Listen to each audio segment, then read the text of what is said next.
My sister warns me. She's pregnant by my husband, and that I'll be getting divorce papers soon, but I love being the bearer of bad news for her. I'll start by saying my younger sister had an affair with my husband. My younger sister, who I took care of and looked after since she was little, has, well, become intimate with my husband, if that makes sense. And the man who was supposed to have sworn to love me all his life at our wedding now chose something else to love, I guess. These are two of the people I believed would always have my back, people I didn't have to worry about betraying me. But there you have it, although the worst is yet to come. It turns out they didn't just sleep together, but my sister is now pregnant with a child of his. So I didn't just get hit with a bucket of cold water, that bucket also had lobsters with very sharp claws. And it was cold water because there were no obvious signs or suspicious behavior, nothing that made me question if something was happening behind my back. I trusted them, which in retrospect seems like a pretty foolish thing to do. And if everything I've recently discovered seems bad, the revelation makes it even worse. It all came out during a visit from my sister. She doesn't live in the same city as me or our parents. She moved away when she was still married to her ex. A few years ago, her relationship with her husband fell apart because, at the time, she was having trouble getting pregnant. Her inability to conceive was one of the main reasons their marriage ended. Both my sister and her ex-husband underwent multiple medical tests to figure out why they couldn't conceive, but no exact cause of the problem was ever identified. There was no clear medical reason preventing them from having a child.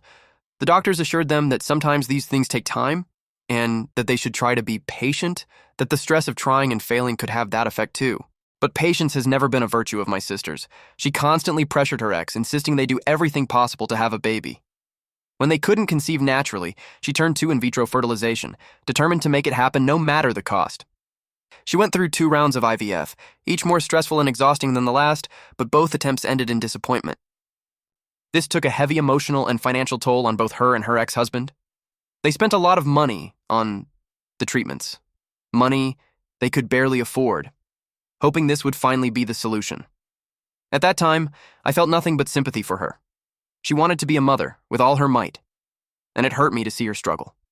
I even gave her $500 as a gift, wanting to support her in any way I could. I didn't have much to give, but I wanted to help her fulfill her dream of having a child. When the IVF failed, my sister turned to adoption, but this was when her ex-husband finally put a stop to it.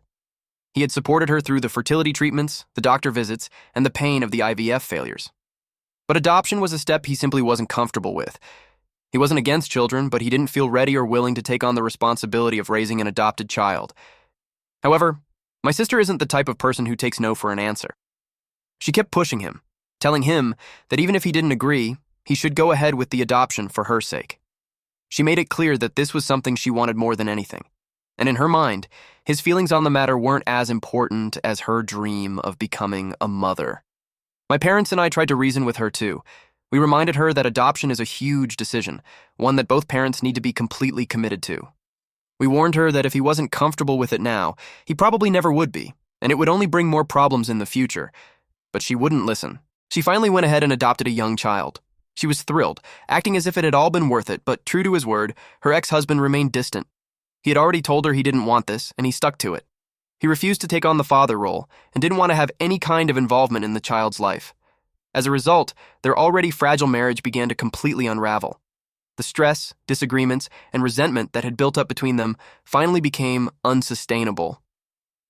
With her ex-husband refusing to take responsibility for the adopted child, my sister was trying to do everything on her own, but she was failing. Between her part-time job and trying to care for her child, she was completely burnt out. She didn't have money for a babysitter, and since her ex had made it clear he wanted nothing to do with the child, he refused to contribute financially. Also, the judge had only granted the adoption to my sister. My sister had no choice but to figure things out on her own. And in her desperation, she made a terrible decision. She started leaving the young child home alone for hours while she went to work. She would leave him food, turn on the TV, and hope he would be okay until she got back. During one of the mandatory visits, the authorities found out what she had been doing. The moment they learned she had regularly been leaving the child alone, they acted quickly, just 4 months after she adopted him. The child was removed from her care as they considered it dangerous and neglectful. I know she tried to fight to get him back, probably hoping he would be returned, but her case wasn't strong.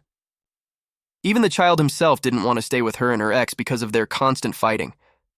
This plunged my sister further into depression.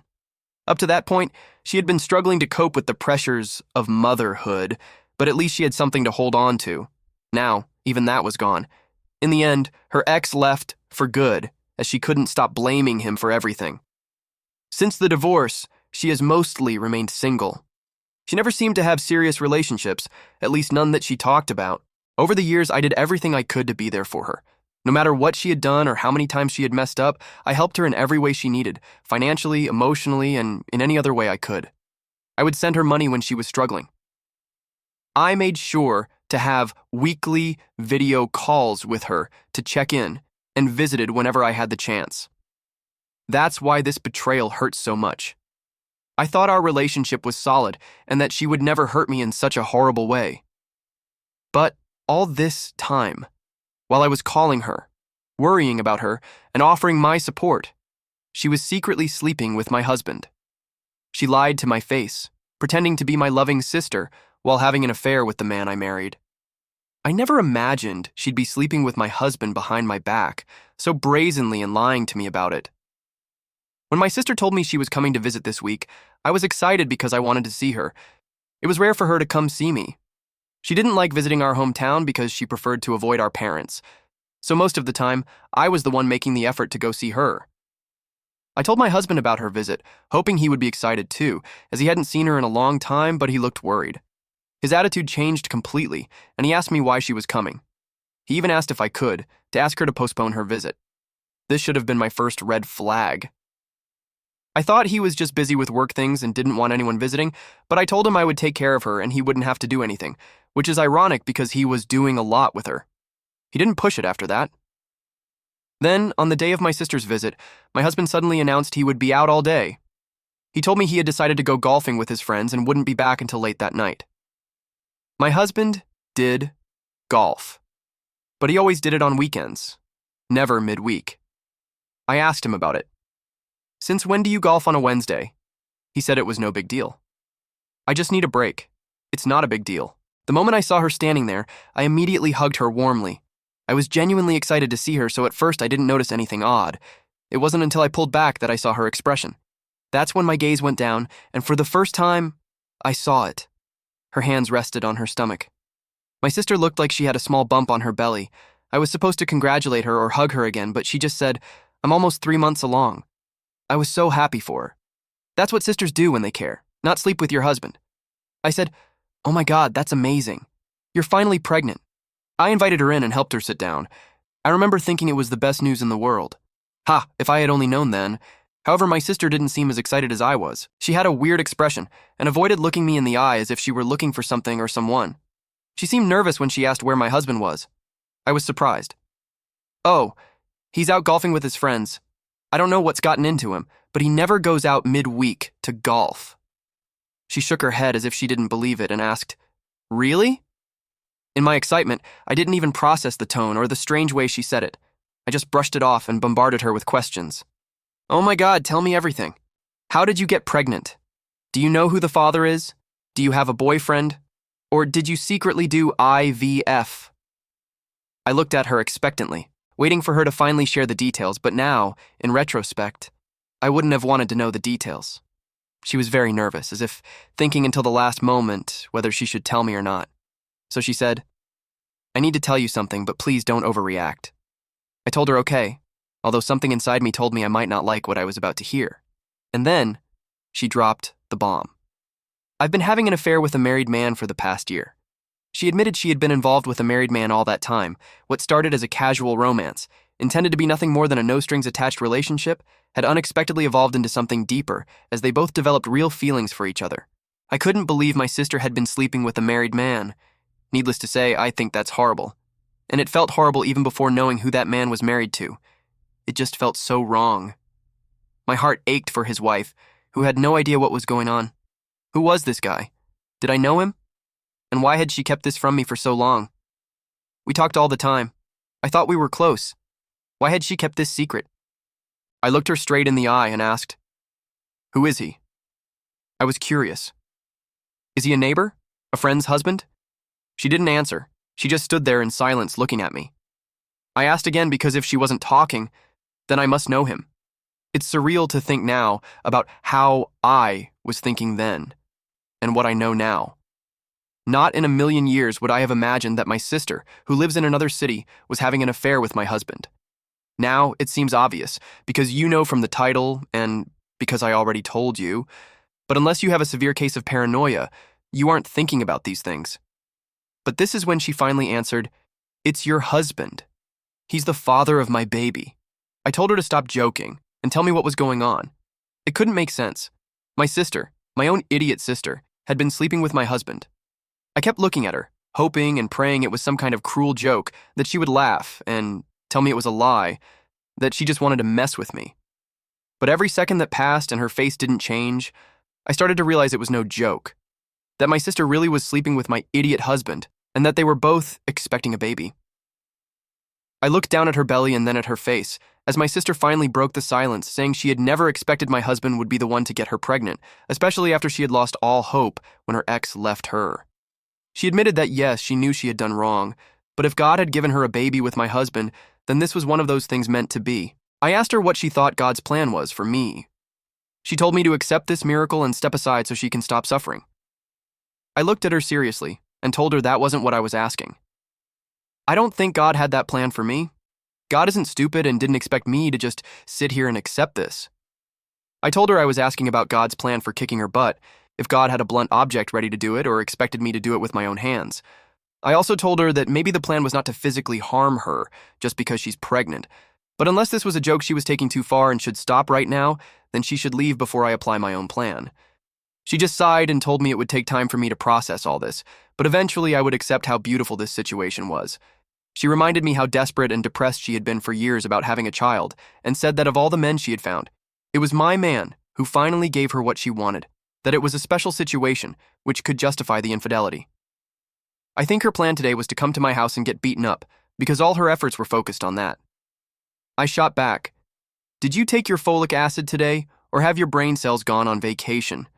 You slept with my husband, got pregnant, and think I'm going to be okay with this? No, you want me to bash your head in. I demanded to know how it had all started, as I still didn't want to believe this was real. She confessed it all started a year ago when my husband traveled to her city for a business trip. She explained that they went out for dinner that night because he was alone there and she wanted to be a good sister-in-law. She took that role to heart, so much so that she offered him her eggs to welcome his sperm too. She went on to say that night they had a little too much to drink, and as often happens, one thing led to another. They ended up at her place where they crossed a line they never should have crossed. After that first night, they both told each other it had been a mistake, something that should never have happened. Guilt, according to her, had weighed heavily on them, and they promised it wouldn't happen again. But over time, they slept together again and again.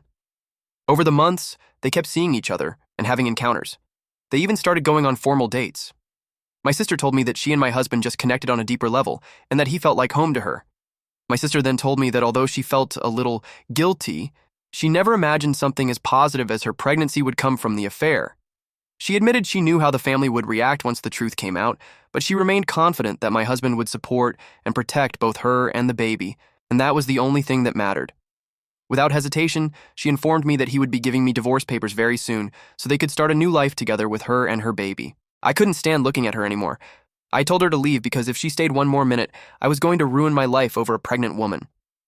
She tried to argue, insisting she had come specifically to see me and sort things out with my husband so they could leave together. That she only did it so all this wouldn't have to end horribly, but in a civilized way. She wanted to stay, talk, explain, but I started standing up and walking towards her while she walked backward, towards the door. But then, when she was a little safer outside, although I think I could easily catch her and make her eat grass from the yard within a few feet, instead of showing remorse, she scoffed at me and called me a psychopath before storming out. Now, she's staying at a motel because her plan, which I found out later was to stay at my house with my husband, failed. I still haven't heard from my husband. Update 1. It's only been a few hours since I posted this. My coward of a husband hasn't come home, nor is he answering his phone. I guess it's no coincidence. He must know exactly why my sister was coming. That's why he surely found an excuse to be out all day. But that's okay. Let him take his time.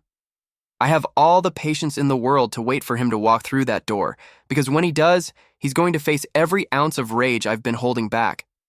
For everyone asking why my sister's in a motel instead of staying with our parents, the answer is simple. She can't go to them. She's never had a good relationship with them, and they are always in conflict. They fight all the time, and I know for sure that if they found out about her pregnancy, they would have a lot of questions. They would destroy her as soon as they learned she had an affair with my husband. She knows that as well as I do, and that's why she's hiding in a motel. Update 2. It's past midnight now, and my husband finally came home a while ago. He was a little drunk. I guess he must have been drinking to gather the courage to face me, or maybe to numb the guilt. Either way, he didn't need to say a single word. As soon as he saw my face, he knew I already knew what he had done. He stumbled towards the couch, his whole body slumped, and then, to my disbelief, he started crying. Through tears, he confessed he knew I would hate him forever for what he had done, and that he wished he could go back in time and undo everything. I told him my sister was pregnant and would be having his child soon, also that I expected him to give me divorce papers. Upon hearing this, he shook his head frantically, his eyes wide with despair. He knelt in front of me, pleading, saying he never wanted to leave me.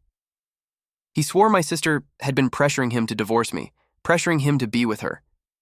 But he didn't want that. Then he said he could just pay child support and keep living with me. He looked at me waiting for a response, but all I could feel was rage. Not only was he a coward for cheating on me, but he didn't even want to take responsibility for the sake of his unborn child. He confessed that what he had with my sister was just physical, that it never meant anything to him. He said that as if reducing his affair to something unimportant would hurt me less. I pointed out that my sister clearly thought otherwise, that she believed they were in love, but he immediately shook his head, rejecting the idea right away. He insisted he could never love my sister. He said, "Oh, please. She's lonely and desperate. She'd sleep with anyone. I could never love a woman like that, much less raise a baby with her." This was the same man my sister believed would protect her and the baby. The same man she was so sure would leave my side to start a new life with her, and here he was talking about her with nothing but disgust he didn't have when sleeping with her. He continued, "If she wants to have the child, let her, but I don't want to know anything about it. If it were up to me, I'd never let her go through with the pregnancy. All of this has been a big mistake." He kept repeating over and over how much he loves me, how unable he is to imagine a life without me, and how he didn't want my sister to destroy our relationship. He begged for my forgiveness, practically crawling at my feet, but I refused to say a single word. I had nothing left to say. Now, as I'm sitting here writing this, my husband is sleeping. I don't know where. Sleeping off his drunkenness. I've kicked him out of our house because I can't stand being near him. I need to sleep. My mind is exhausted. I've written a lot of posts, and it's time to calm down a bit. Tomorrow, I'll think about my next steps with a clearer mind. Update 3. First and foremost, I exposed my sister's and husband's affair to everyone. I invited my sister to come over, telling her we needed to talk face-to-face with my husband present too. They both assumed it would just be the three of us. Little did they know I had already told my parents everything, and they were furious. The moment my sister walked through the door, my parents arrived right behind her, ready to tear into her and my husband. My husband arrived a few minutes later. When my sister saw our parents walk into the house, all the color drained from her face. She looked scared. Great. My father didn't waste any time. He went up to her quickly and yelled in her face. He called her a slut and demanded to know how she could betray her own sister like that. He made it clear her child would never be accepted into our family, and she even less. My sister just stood there, stunned, unable to defend herself. My mother walked over to my husband, reached him, and gave him a hard slap. Then she started venting, calling him every name she could think of, cursing him for destroying our marriage, for humiliating me, for betraying everything we had built together. In that moment, it felt so good. It was like coming home and having your mother waiting for you with hot chocolate and a fresh-baked pie. Only now, they were putting the two biggest idiots I had ever known in their place. That's how comforting it was. My sister desperately tried to convince my parents that she and my husband were in love and that he wanted to be with her, not me.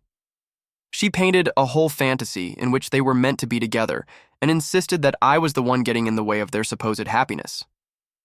Without saying a word, I took out my phone and played a recording, one that my husband didn't know existed. What he didn't know was that the night he came home drunk and full of guilt and confessed everything to me, I had recorded it all. On the recording, you could hear him saying that my sister's pregnancy was a mistake, that he didn't want to have anything to do with her or the baby. He even called her desperate and said he could never love a woman like her, a woman so easy to take to bed. I was waiting to see if he would mention it, but I figured he saw my sister as a fallback option, and I was ready to ruin that for him. I wasn't going to miss out on shaming my sister more either because she had already shamed herself, although she didn't know it yet. But now she was broken, burnt out, and ready to be kicked out. My father turned towards my sister again, demanding if she still wanted to claim this was true love.